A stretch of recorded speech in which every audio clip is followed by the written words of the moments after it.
ગ્રહની સ્થિતિ કુંડલીમાં કેવી છે તે ઉપરથી તેનો કારક તો પ્રભાવિત થતો હોય છે. દાખલા તરીકે સૂર્ય છે તે આત્માનો કારક છે. જો સૂર્યની સ્થિતિ શુભ હોય તો આપણું આત્મબળ રહેતું હોય છે, આત્મવિશ્વાસ બહુ સારો રહેતો હોય છે. પિતાનો કારક છે, જો સૂર્ય શુભ હોય તો પિતા સાથે સંબંધ સારા રહે. પૂર્વ દિશાનો કારક સૂર્ય છે.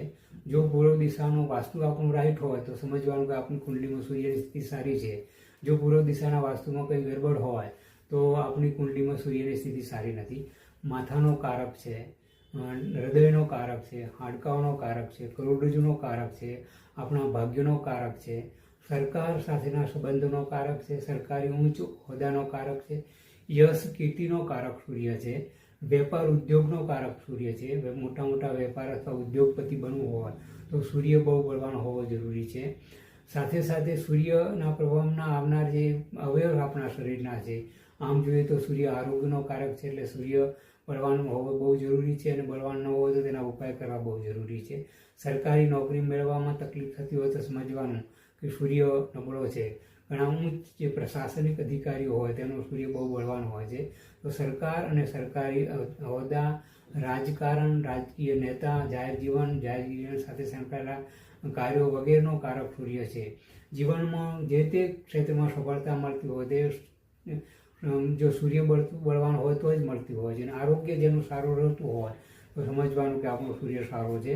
પિતા સાથે સંબંધો ઘણી વખત સારા રહેતા નથી હોતા તો તેનો સૂર્ય નીચનો અથવા શુભ સ્થિતિમાં હોય છે.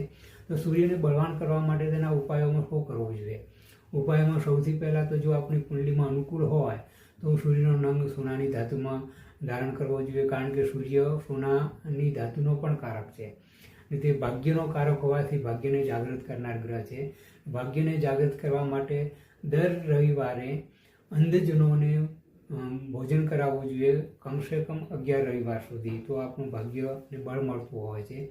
દર રવિવારે સૂર્યપ્રકાશમાં કમસે કમ 1 કલાક સુધી સૂર્ય નમસ્કાર કરવા જોઈએ અથવા 1 કલાક સુધી કસરત કરવી જોઈએ અથવા સૂર્યપ્રકાશમાં રહેવું જોઈએ.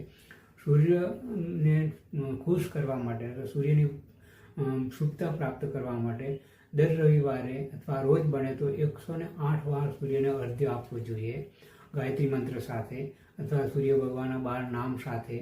અને એક તાંબાનો સિક્કો પોતાની પાસે 24 કલાક રાખવો જોઈએ અથવા ગજવામાં જ્યારે તમે બહાર જાઓ ત્યારે તાંબાનો સિક્કો રાખવો જોઈએ. જો કાયમ ન રાખી શકાય તો 27 દિવસ સુધી રાખવો જોઈએ.